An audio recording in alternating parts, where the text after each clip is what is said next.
Hello, everyone, and welcome to Twillow Talk. I'm Tanys Coughlan from the Twillow Lifestyle Community, Twillow Lifestyle Academy, and I am joined by two beautiful women, my co-host. Co-star. She's a co-star. She's a star today. Jennifer Jurkofsky. Hey, Jen.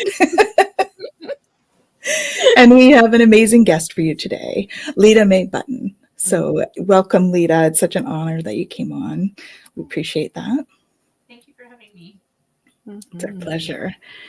So there's lots happening in the energy update world right now. So I'm just going to have a little chat about that. Before I do, we did some readings on Sunday, and the strangest thing happened because there were like 4 cards that stuck out and came up like all the time. And there was one in particular that was incredibly, like, I think it was every reading it came out. And I was shuffling in between even, which I always do. So I wanted to share them with you because I'm getting, this is a theme we're got going on here. So first one, your vibration is rising. Okay, this is a time of great spiritual growth for you. You are evolving to occupy a higher energetic frequency. The second was embrace your life purpose. I'm guiding you towards your divine life purpose. Whatever makes your heart joyful is what you're meant to be doing. So there's a real call there as our vibration rises to jump into what you love doing. And your prayers are being answered. So this is the one that came out every time, which is pretty cool. And this other one was almost every time. So your prayers are being answered. Your prayers are being received by the divine. Answers will come soon, although perhaps in forms that you didn't expect. So there was that one. And trust your angels. Let go of your expectations of how your dreams will come true. Trust that heaven has the perfect plan. So those 4 were very prominent. So I thought I should bring them forward tonight, just because it's that never happens. They come out in every reading. And I think we did probably, 10, 12? About that, yeah. And it's so interesting because we did the April reading of for the month, just the collective reading. And it's all in line, right? With this idea that we are going to, the guidance is there, that we need to take a step back, that this is a time for reflection. It's a time for going inside, and it's a time for really getting connected with our higher self energy so that all of that can come forward. And so it's April's going to be quite the month for that. It is indeed. Let's say hello to a few people before we go into the rest of the update. We have Jonathan. Welcome, Jonathan. Hello. Hello, hello. And Hypnocity. So Nalani, welcome. And we have Fogo Pogo, Kaylee. Hi, guys. Welcome. I know there's a few others that are lurking over there, and that's great. Please let us know if you want to say hello, and it's always great to have you joining us. So let's look at this stuff. So this is Lita Mae's website, which we can look at later if we feel we want to. She's going to tell us all about herself, though. And this is the Schumann today. So we've got a power of 49 when we look at the fact that it's usually... oh, she disappears. Look at that. Oh, sorry. You'll be back. There we go. Oh, there she is. Phew. Okay. I was like, what happened? Okay, so the Schumann resonance is at 49. When you consider that the baseline is 7.8 hertz, 49 hertz is pretty high. So we're bound to feel that in the body. Solar flares are really weird. Like there's a lot of these ones that are like lower. Like our average has usually been around C, and we've had some down here in the B and the A in the last little bit. We've had a couple of M's, but nothing to speak of. So they're down. But our KP index was up quite a bit here. So that was 2 days ago now. It seems to be more level now in the green. So that's kind of where we're at with that stuff. Yeah. So it's like, let's go back to the sun. It's fluffing at us, right? And so the M's and the X's are like those big releases, whereas the A's and T's are like little toots. It's okay. We're getting there. Exactly. There we go. All good. And and so the transit, we've got the 4th through the 10th, we entered into the gate 51. And the gate 51 is the energy that moves us from the shadow of agitation into the siddhi, or the enlightened state of awakening, through the gift of initiative. And so this is really, it's the gate of shock. We call it the gate of the thunderbolt. And the energy here really is about making that transition. And sometimes, that agitation is needed in order for us to really step into, or want to step into, transition. So there you go, guys. That's the 51 there. And this energy, it holds the potential for us to have this almost profound initiation, right? Driving us into a place where we're going to be willing to embrace the unknown. And I'm really seeing these themes a lot over the last little while. I know in my own life and talking to friends and even with clients, that there is this kind of almost unease around the unknown. And I mean, obviously with the collective being where it's at, there's definitely going to be that unease. So just kind of noticing, what is that here to do, right? What is that agitation that's happening here to break up? Like if I think about like an agitator, what comes to mind for me is like the washing machine. Right. And it's like, and it has to like make that movement in order to kind of break up all of the debris and everything else in order for things to be clean and clear. And so just notice, if this is coming out for you, if you're feeling more restless, if you're feeling more discomfort, if resistance is showing up for you, if there is this kind of fear of the unknown that's showing up, to take some time. Take those deep breaths, to take a step back, to really ground yourself. Because when we do that, we can step into the gift, which is initiative. And it's our ability to transmute the energy of agitation so that we're able to really have that initiative emerge through us. And so this is about being able to have courage and taking those bold steps towards change. And I know that that's not easy. We've talked before about change and how that word sometimes is not a comfortable word for everybody. So just notice, if that's coming up for you, what is it that you're being called to initiate? What is it that you're being called to move through in order to grow and transform? Because really this siddhi, this enlightened state of awakening, this is the highest expression of this state. And really it's about that profound spiritual realization that we can have. And with that, does come shock. Sometimes it can be that thunderbolt of energy that is the catalyst for that transformation within us. So it's not something to be, fearful of or anything like that, but it is definitely something to be mindful of so that we can notice when that agitation is happening, so that we can start to, embrace change and bring that courage in order to be able to move forward and initiate what we're meant to. And when did that start? On the 4th. Makes sense.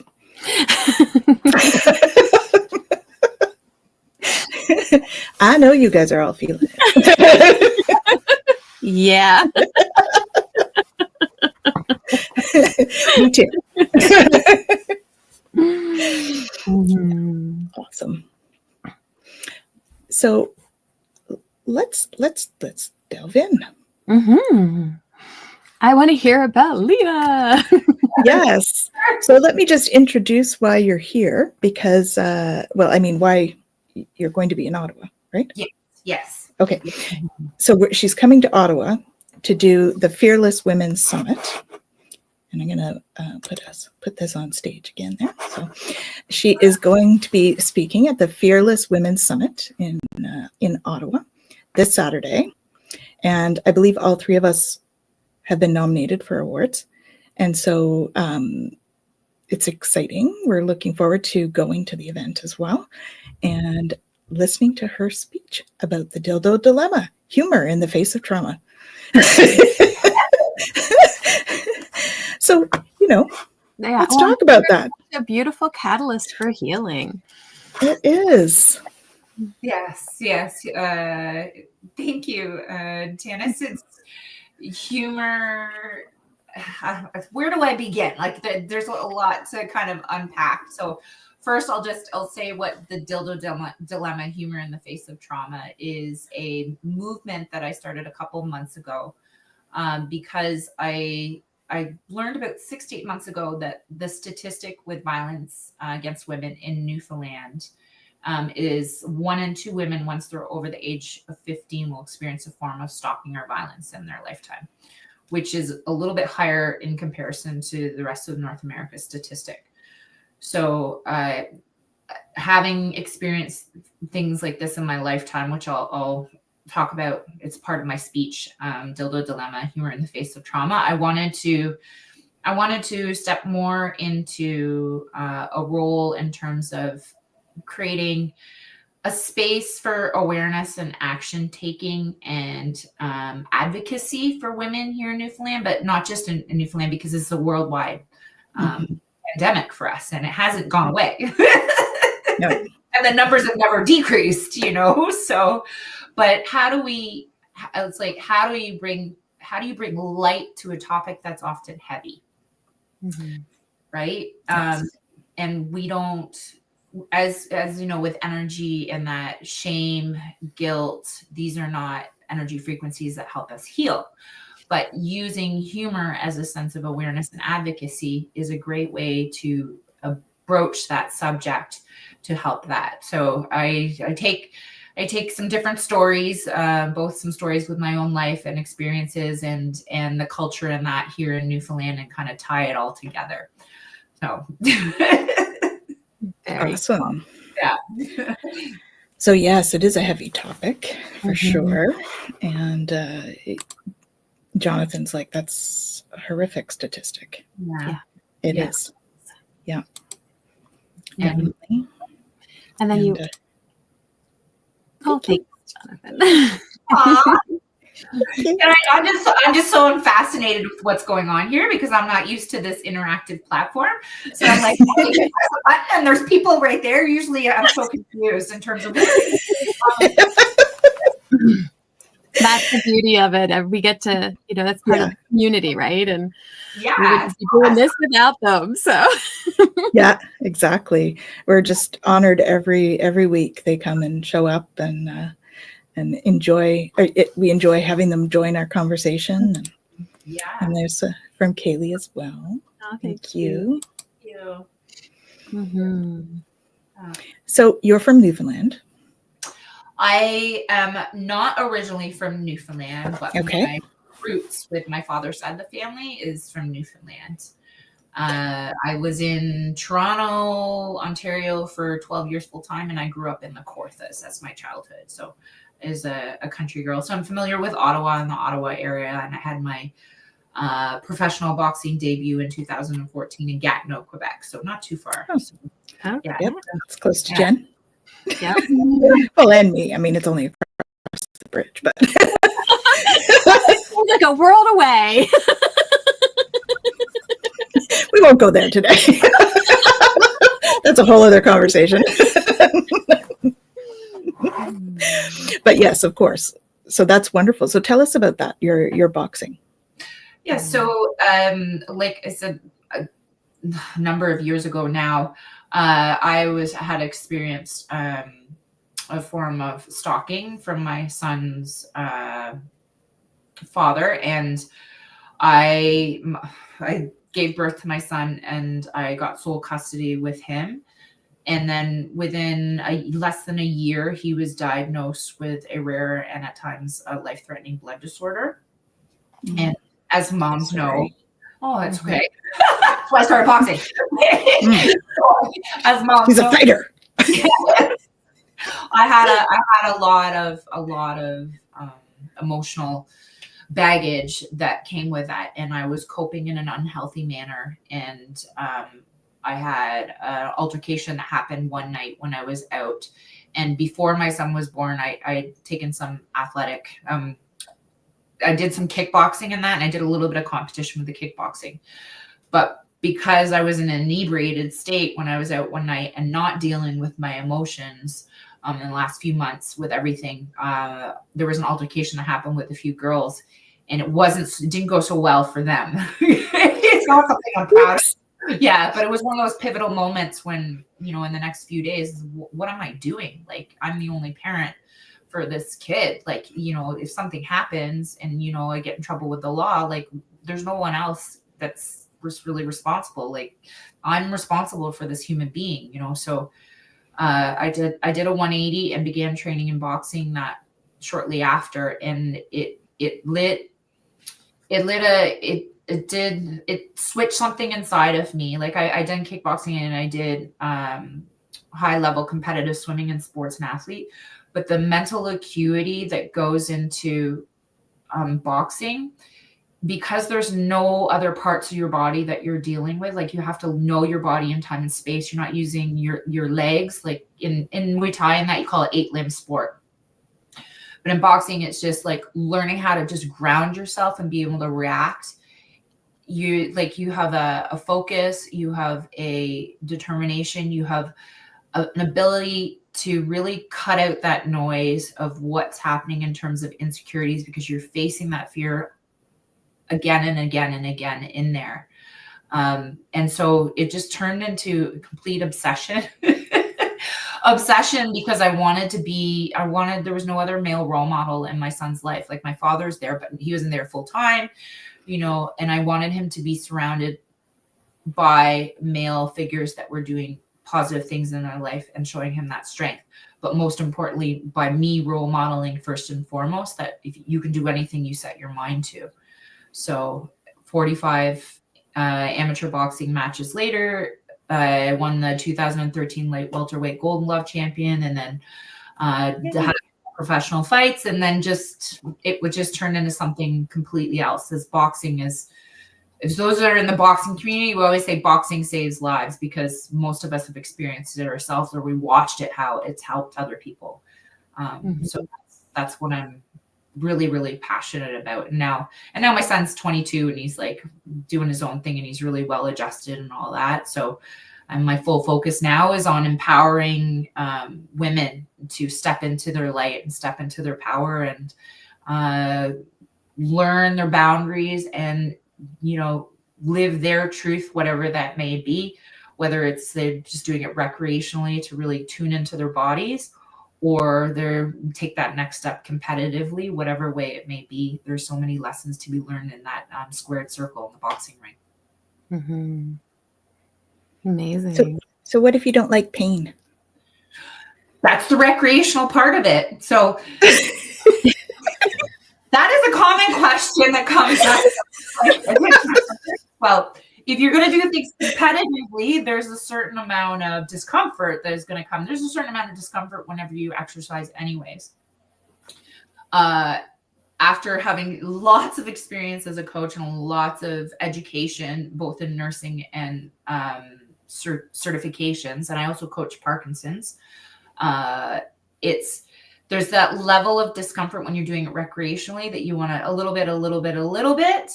I don't think I could hit someone. Yeah. I don't know who's that. Hit the city. Nalani. The common theme behind boxing is that it's a violent and you're supposed to hit people, right? But therapeutically, just as a recreational, learning your body in time and space in terms of how to move both cardio and strength, it's a really fun fitness workout.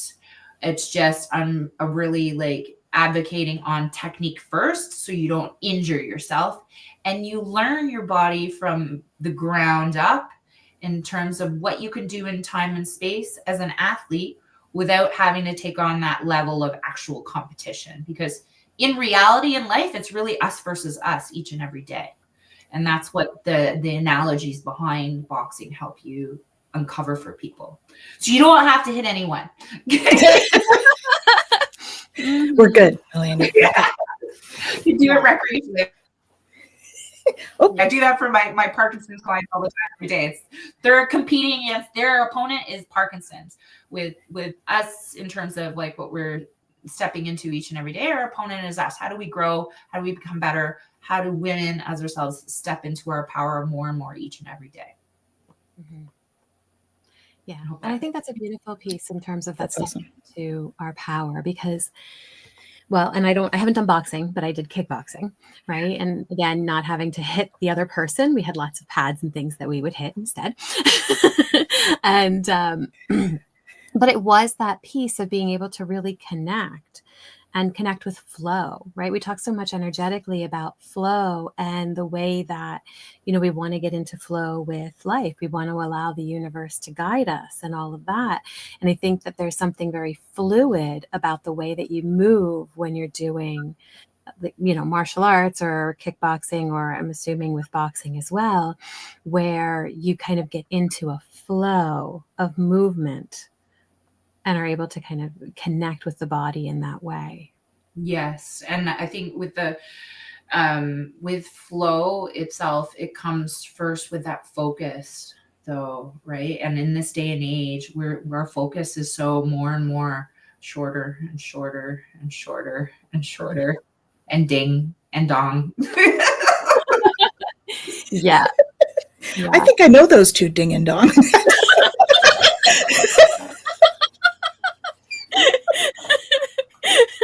Sorry.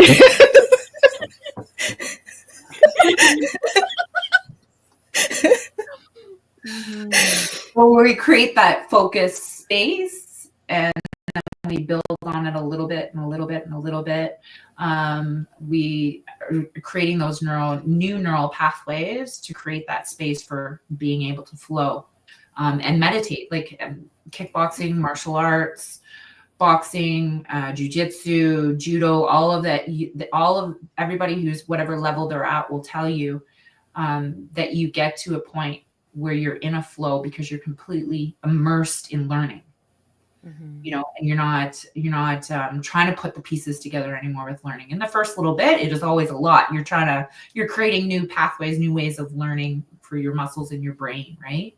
But it's amazing. That's why sports is so important. I mean, I'm passionate about boxing, and I always say it's number one sport out of all the Olympic sports by ESPN, but you can get the same benefits as you do competitively, recreationally, but putting your mind into it first helps that energy, and it releases. I wasn't able to meditate for years until I learned how to beat up some stuff. And now I know how to calm myself because of these things. We don't always advocate for beating things up, but But hey, it is an energy release though. And, pillows or whatever. It doesn't have to be a person. But I do love that, bringing it in for the idea of meditation, because quieting the mind is such a difficult thing, and staying very present and very focused can be hard. And if we're just sitting and meditating, and we've talked about this before, because it's really hard for us to clear our mind sometimes and to just be in a moment. But doing a sport or an activity, something like boxing or, a martial art or things like that, because you have to be present in the moment with whatever is happening in that moment, it really does help train the brain.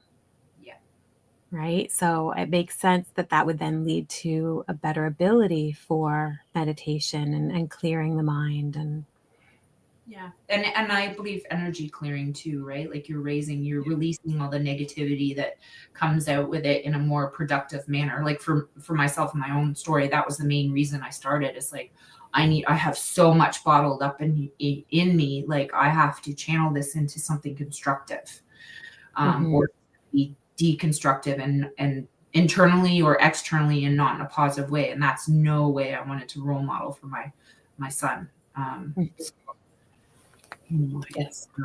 It's anger and rage can be a powerful tool when we're channeling it into something more positive. Well, and it's a great way to release that, right? I mean, we all have that pent up energy. So exercise, in whether it's boxing or something else, but definitely, I mean, I've worked with clients and they'll have had trouble expressing.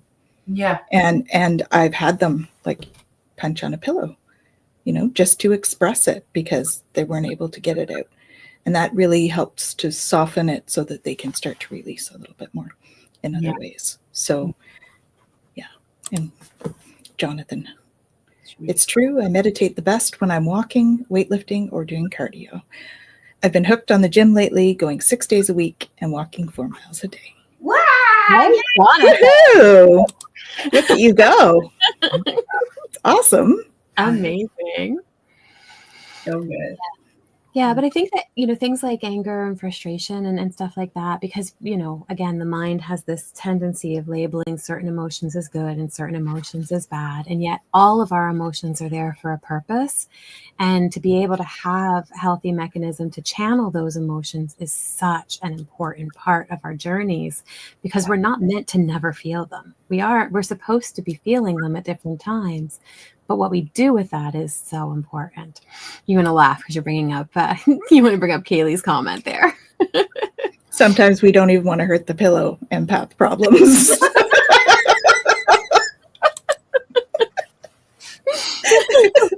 That's really cute. Everything is energy, you know.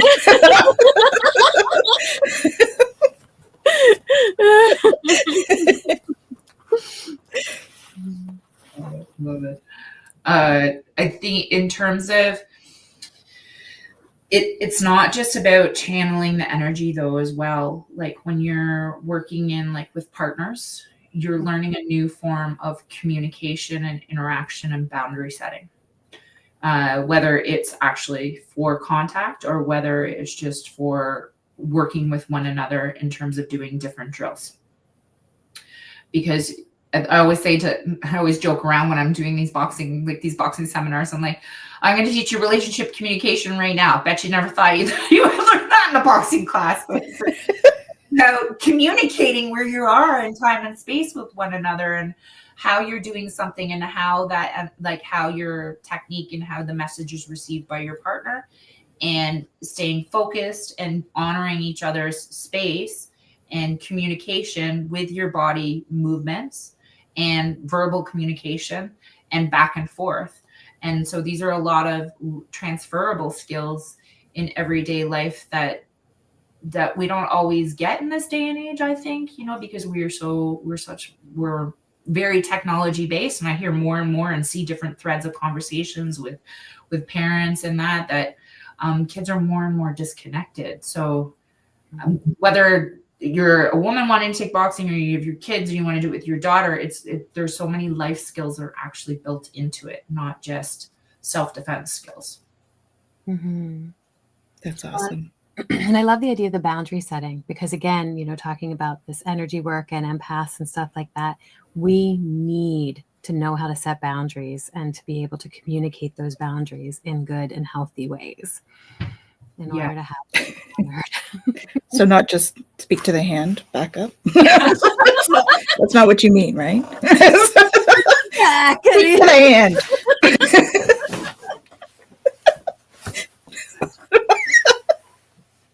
It could be construed as a high five. And now that's the opposite of what you're trying to do. Yeah, it is. Okay, so let's talk about better ways to make boundaries. Yeah, so you're talking about your workshops and all of that, and you have one coming up in Ottawa. Yes, on Sunday, April 13th from 12 to 4 p.m. at, I always have to look at the address. Oh, it's out of N1 Muay Thai gym, which I think is Preston Avenue. I think it's Preston Avenue. Do I remember that? It could be. Okay. Could be. It's in Italy is what I'm told, is where. Literally, yeah. Yeah. I'll be hosting that. So it's a women's complete beginner. So I've gotten a lot of feedback from a number of them that I've done, and it's all been like completely constructive feedback. I'm not going too fast or too slow. It's very engaged, a lot of technique, and also do some in terms of actual coaching and motivation to understand what your internal motivation is as well, for what you're doing for your health and fitness goals. So cool. Yeah. And so it's a 2-for-1 special right now. So if you want to bring your girlfriend, because it's always more fun when we share things with friends, or your daughter kind of deal. So it's really empowering for girls. Cool. Very cool. Cool. That ought to be fun. So that's this Sunday. And it's 401 Preston. If I got it 401 Preston. Okay, got it. Did I get it right. right? If I got the right place, that's what it is. But it's N1 Thai Boxing Academy. Yeah. On Preston. Perfect. So. Would be Little Italy. Yeah. Yeah. Mm-hmm. Yeah. So, did you want to put that in the? do I put that in the chat? Okay. Jen can put it in the chat, and then it'll go out to all of them. Okay. Yeah. If you don't mind, Jen, please, that would be lovely. Yes. And then I The have pillow will still be there when you need it, Kaylee. Okay. That's Kaylee's mom. Hi, Catherine. Since I'm putting this in the chat, where would people go to get tickets for it? Sign up. So you can sign up on my website, litamaebutton.com. It's there on the homepage for Ottawa. Right here. It's right there underneath. And it's also in our comments. Okay, perfect. Thank you. So I have a question, and I'd love, because this seems to be kind of a theme that's be coming up in conversation for me in the last week, and it relates some to boundaries. Is that I hear in conversation with a lot of women is that when they do take time out for themselves, that they feel like they're being selfish. Is there something that you discuss from time to time, or? Yeah, we've talked about that a lot where it comes to self-care, how important it is. And it's not a selfish thing. It's actually kind of the opposite, right? We have to be able to be there for our family and friends and to do that, and for ourselves. Yeah. So in order for us to do that, we need to take that time out and do self-care. Right, Jen? We did that this week.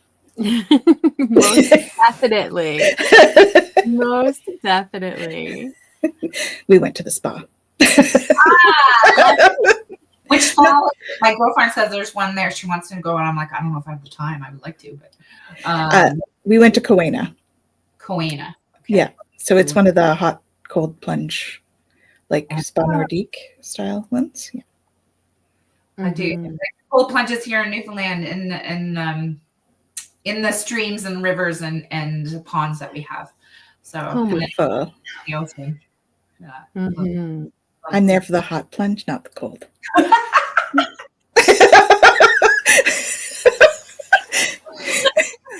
did the cold plunge for a while, and then eventually it got late and it got cold out, and I was like, I'm done with the cold plunge. I put my foot in and went, nope.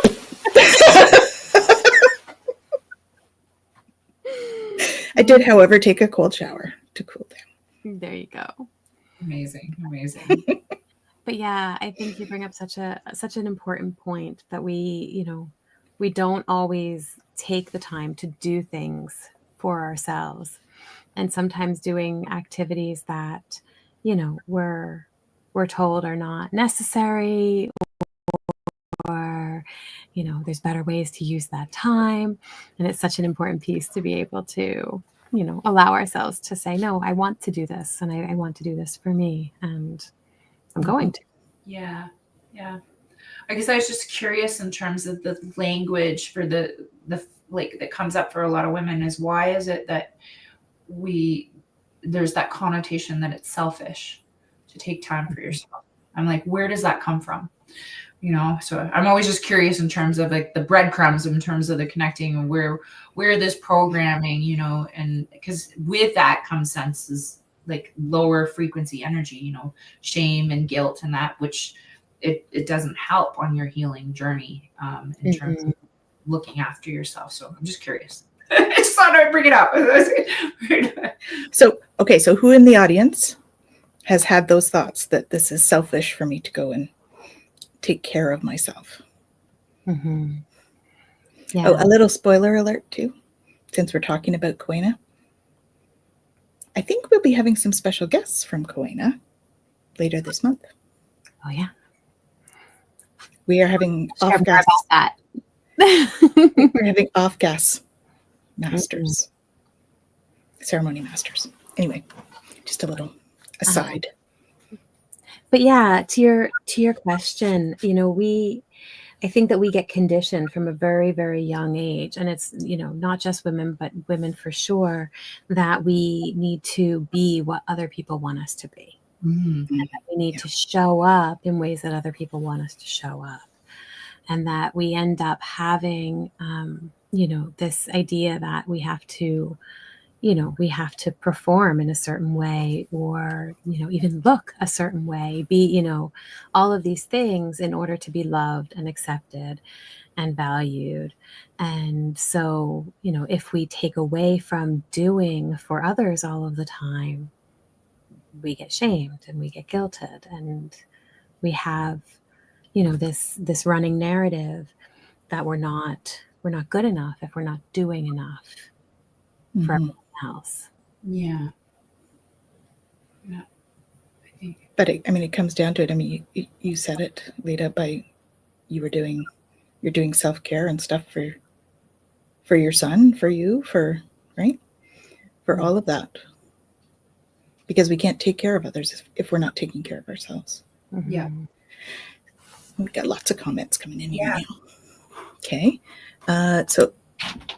This is about the cold plunge and stuff. If you ever get to New Zealand, there's an amazing hot spring place where you can do a hot mud bath called Hell's Gate. Ooh. Oh, that sounds fun. Sort of. Not the Hell's Gate part, but the hot mud. I don't know if I want to. I don't know. It smells like sulfur. Yeah, the smell of sulfur, not so much. It sounds like an experience for sure. Yeah, it would be a great clearing experience. Yes, it would be. Yeah, for sure. Very grounding, right? In mud, that'd be super grounding. Well, and the sulfur too. I mean, as much as it doesn't smell good, it clears energy. Indeed. Women are traditionally the caregiver and stayed at home, so it's considered our job to care for others. Yeah, that's that old patriarchal, divine masculine, not divine masculine. Not divine. Not divine. That masculine thing. Patriarchy. That's toxic masculinity, isn't it? Yes, that's the word I was looking for. I feel guilty for going to the gym sometimes, and I tell myself it's for my own good. Yes. Excellent. That's right. It's also the worry of letting others down, or the perception of that. Yeah. Yeah, he's the mom figure in his little family. Husband is the dad. Yeah. Very interesting. Thank you for sharing, guys. That's awesome. Yeah. And it's such an important thing to begin to transform those narratives. Yeah. Right. And I don't know that we even are conscious of them until, we're getting to the point of burnout a lot of the time. We've talked about that before on the show, where we go and give. And then all of a sudden we're going, I can't do this anymore. Yeah. This isn't sustainable anymore. And then we start to question, where is this coming from? And why do I have this paradigm? And what do I need to do to shift it? Because we realize that we've spent so much time taking care of everybody else that we've let ourselves, become, burnt out and all. Yeah. Yeah, I went through that twice in my management career. Yeah. And that's part of why I don't do that anymore. That was a big taking care of myself, moving out of that type of world, corporate world. Yeah. And it's in the corporations, it seems like a lot of corporations, they don't, I think it's a little more common now, but it's like you're not taught to check in with yourself. In general, we're not taught to be like, let's have that quiet time to see what's going on and what does that mean for you, right? That self-reflection and self-awareness is generally not a mainstream thing to think about. Yeah, I would like to think that it's more now than it was, but I still think we've got a long way to go. with that kind of transition, right? Mm-hmm. Mm-hmm. Yeah, see, this is another one, right? Mm-hmm. Kaylee, she's not even a mom, but the mom friend. So it still applies to that too, which is interesting. We make the role for ourselves, right? Mm-hmm. Interesting. And then asking ourselves why we feel that we need to be in that role. Mm-hmm. And it's, we've all done it. Mm-hmm. Yeah. Yeah. Yeah, So but we're also, not save.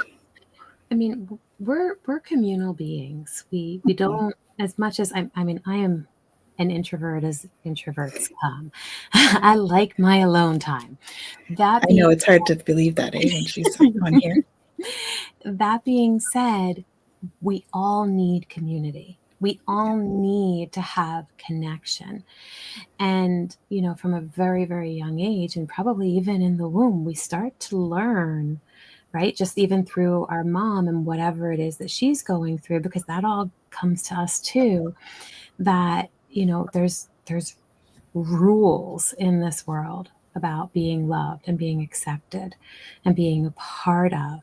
And if we don't follow them, then we feel isolated and we feel alone. And so, we have to break out of all of that conditioning. And that's not easy, depending on, how we grew up, the families that we have, because that really does determine a lot of how we see the world around us. And if, we've always been told, well, you have to be a straight A student, or you have to be the best athlete, or you have to be the best music person, or you have to be the, artist, whatever it is, right? And it's like, to do, and to be, like all of these expectations, it's really hard to take a step back and go, okay, yeah, but what do I want, and what's going to light me up, and what's going to bring me joy in my experience? And do I deserve that? If that means that it's going to not meet the criteria that other people are putting on me. And if I make, time for that, am I going to be isolated? Am I going to be alone? Mm-hmm. Yeah, that's that unworthiness wound that so many of us have. Yeah. And conditional love instead of unconditional love, right? Mm-hmm. That's the parameters around that. Yeah. Hypnocity said she doesn't miss corporate supervision. 14 years in health insurance was enough. Oh, yeah. I could imagine so. Yeah. My management was in home care. So, yep. Mm-hmm. Health anything can be stressful in management. Mm-hmm. Jonathan burnt himself out with his acupuncture business, trying to be everything for everybody. Mm-hmm. And he's more selective now. Mm-hmm. Awesome. Sorry, Lita, what were you going to say? No, I was just going to make a comment on Jonathan's selective with clients. Like it's honoring your own energy and what energy works best with you, because not all clients are a fit, right? So that's really a testament to he's put the work in to understand what works best for him in terms of who he'll work with. So good for him. Awesome job. It's not easy. This doing the internal work is not an easy path. It's not. No. No. We talk about the spiritual journey, and it is not all rainbows and lollipops.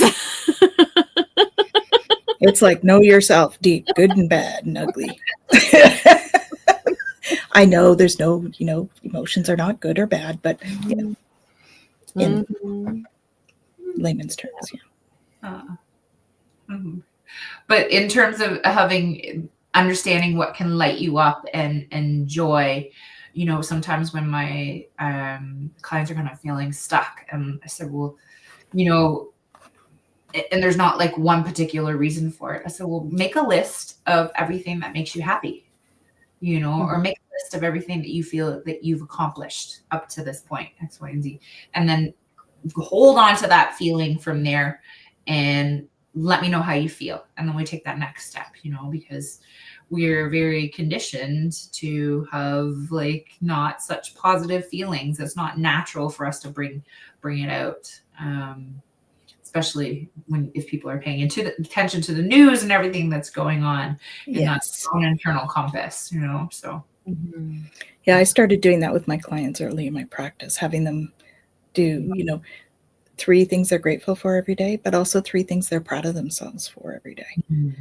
to kind of put themselves on that positive path for the day. Mm-hmm. I know that helped with my son. We would have him do 3 things to get him to talk. We did 3 things that he didn't like during the day, 3 things he did like, and then 3 things he was proud of himself for. And we did it at the dinner table. Not every night, but we tried. We tried, but that was the conversation though. That was how we started our conversations and stuff. And how old is your son? Now he's 26. Okay. So that was a while ago. Before I was actually on my journey, actually. Yeah. But he had struggled with some anxiety and stuff. So we had started him doing the positive thoughts and the gratitude and the being proud of himself, so that he would feel more empowered as he was going through that. So Amazing. Yeah, gratitude is the best attitude, and it just helps deal with the positive and the negative. All of it is there for a reason to show us what we need to work on, or what we need to work through, or what's been really helpful in creating more positive energy for us. Mm-hmm. Definitely. And I love that, right? Emotions aren't good or bad, right? Yep. You go back to the quote with Shakespeare, nothing is good or bad, but thinking makes it so, right? Mm-hmm. All of our emotions are within us at any given moment. They're all there, right? But certain ones will come up because they have messages for us. And we have to get those messages. And if we just keep on pushing them back, the messages don't go away. They just build and build and build until it gets to a point where the messages are so intense that we then explode, and we're scared of that explosion. So then we push it down. But if we were able to just go, okay, what do you got for me today? All right. Okay, let me get the message, and then let the emotion continue to move on. And then we don't get stuck in those places. Mm-hmm. Because we're fearful of them and judge them and all of that, we end up not allowing them to just give the messages that they're meant to give. Mm-hmm. I love how you bring the judgment piece, because I think that's a huge thing with all of it. In my journey, I'm doing a rewriting your money story course in the last 10 weeks, and it's like learning where I'm judging myself for certain pathways on that story myself, and realizing that and letting that go is really, really important for taking that next step of growth and evolution in my own personal life. But I think for so many people in general, recognizing how judgment can impact you in a way that doesn't allow you to flourish in your life, because again, it comes back to, it brings up feelings of shame and guilt and things like that. Yeah, that's definitely one that, when we're kids and you're an empath and you're told you're too emotional, you're too this, you're too that, that guilt of expressing emotion, because we've been told so often not to, I think that's a very common theme. And then, of course, we need to change the workplace too, right? The workplace, you're not allowed to show emotion in the workplace. Well, we're humans. It's kind of what we do. It's kind of why we're here. Right. Mm-hmm. So the judgment thing is definitely a good one. Mm-hmm. So I think the question for me that I come up with is how do you create safer spaces in the workplace? I had Stephanie Hollett from, she does a lot of advocacy in Newfoundland for inclusion and the LGBT Thank you. Q, organize, like in terms of workplaces and that terminology of safe and inclusivity conversations in a workplace need to be had more and some sort of way of creating spaces where people feel more safe. Like speaking from a woman's perspective and also hearing other women have had trauma harassment in the workplace, it hasn't been such a way to do that. So how do we generalize that as an acceptable way in the workplace? I've been speaking lately about lead with love and let love lead you. So that can be not just in your personal life, but also in business, and making decisions out of love instead of out of fear, and trying to manage people with fear doesn't work.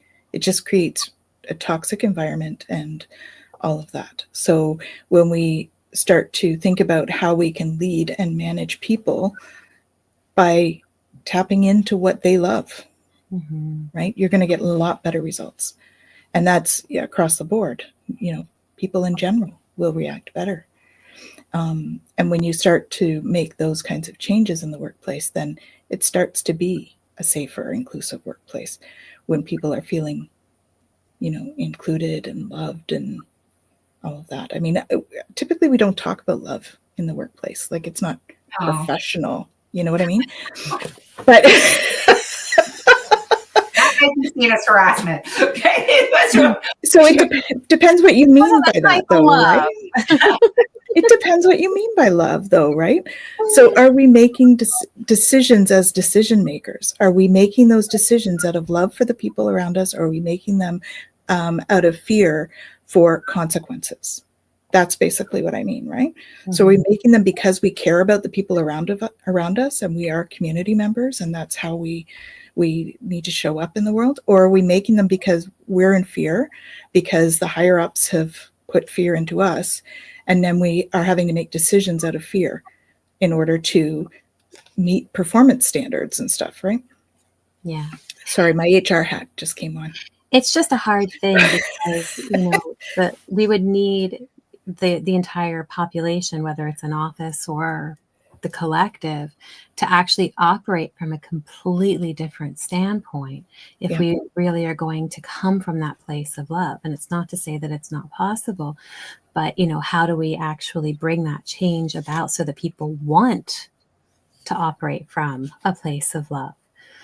And because we live in a world that is, it's not always conducive to that, right? How do we keep ourselves, in that space, even if those around us are not? And then how do we move forward and facilitate change? Well, that's a bigger kind of collective issue, because if there's, say, you're talking about like harassment in the workplace and stuff like that. There's somebody who is, perpetrating something to somebody else in the workplace. It's how do you get that person who's actually doing that act to care about the impact of their behavior on another human being? Yeah. Right. And our systems are not set up to really make that impact.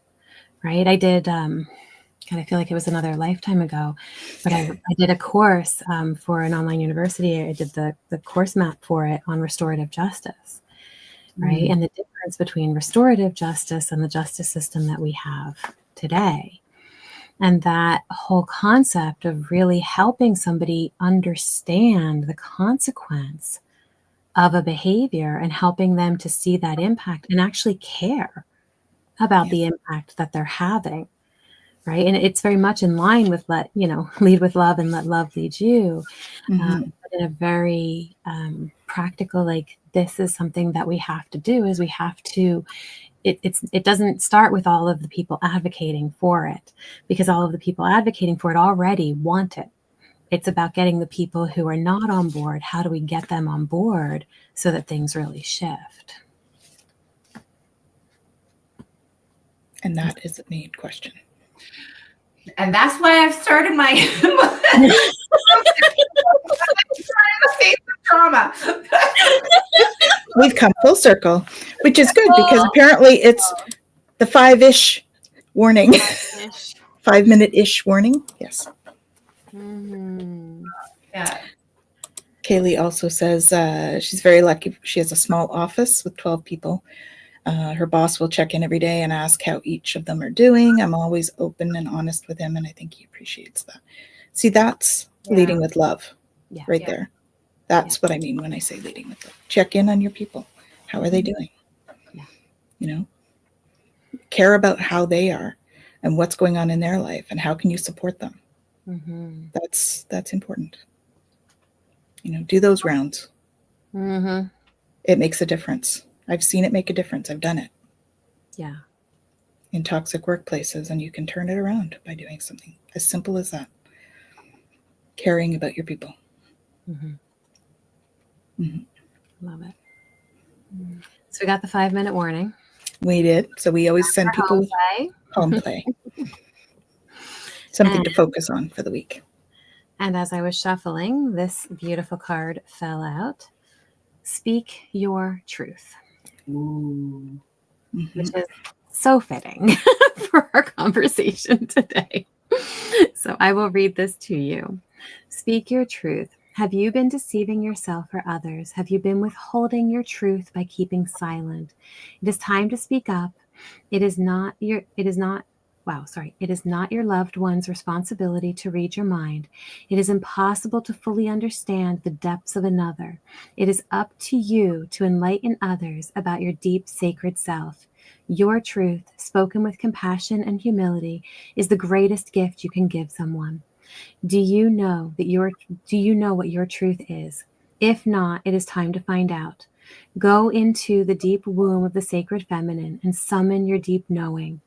Maybe your truth hides from you because it has been covered up with lies or with a longing to be liked.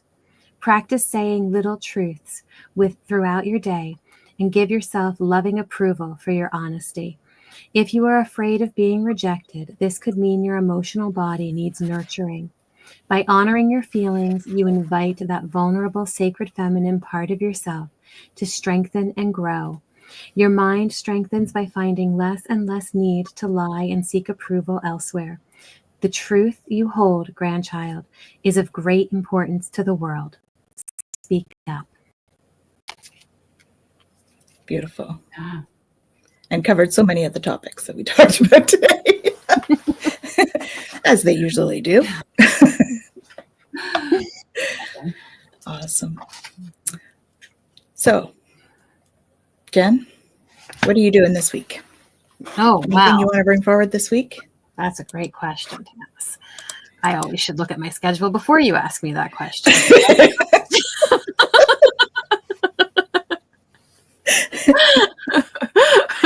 I don't even know what I'm doing this week. What am I doing this week? No, I think we've got Fearless coming up this weekend. So anybody who's going to be at Fearless Ottawa, we will see you there. And then I don't have anything else this week before Monday. So we're good. And I believe it's Tarot Stash Monday, next Monday. Yay! So Twillow Stash. So that'll be fun. For those of you local, I do have a Reiki 1 level training on Sunday. And there's always Lita Mae's training as well. The workshop? Yeah, the workshop Yeah. for beginner. Would you like to just remind people where they can? Yeah, so the beginner workshop is from 12 to 4 p.m. And then you can sign up at my website, litamaebutton.com. There's a direct sign up link there for Ottawa on the homepage. So Awesome. Yes, we're being reminded that Jen and I are also on Woo Woo Wonderment next Monday after, which is Kaylee's channel, and we'll be talking galactic stuff. So come join us there too. Don't forget to like and subscribe, please, so you can keep up with what we're doing and where we're at. And we want to thank you so much, Lita Mae, for coming and being with us today. It was such a beautiful conversation. And looking forward to meeting you in person. I know. on Saturday. I work mostly online, so I'm really excited, and I hope it's okay. I'll ask for permission now if I can give you a hug. Oh, Yes, absolutely. yes. You're not getting anywhere with that one. We're both huggers. We're huggers. You got it. You're on. That's awesome. So thank you everybody so much for joining us today. And any final words? Fantastic. Perfect word. I like it. I love it. And speak your truth, Fantastic. right? Amazing hugs. All right, prepare yourself. Thanks, Kaylee. Oh, yeah. I'm prepared. Thanks, Kaylee. Mhm. Awesome. So thank you all, and we'll see you soon. And lots of love to you. Have a great week.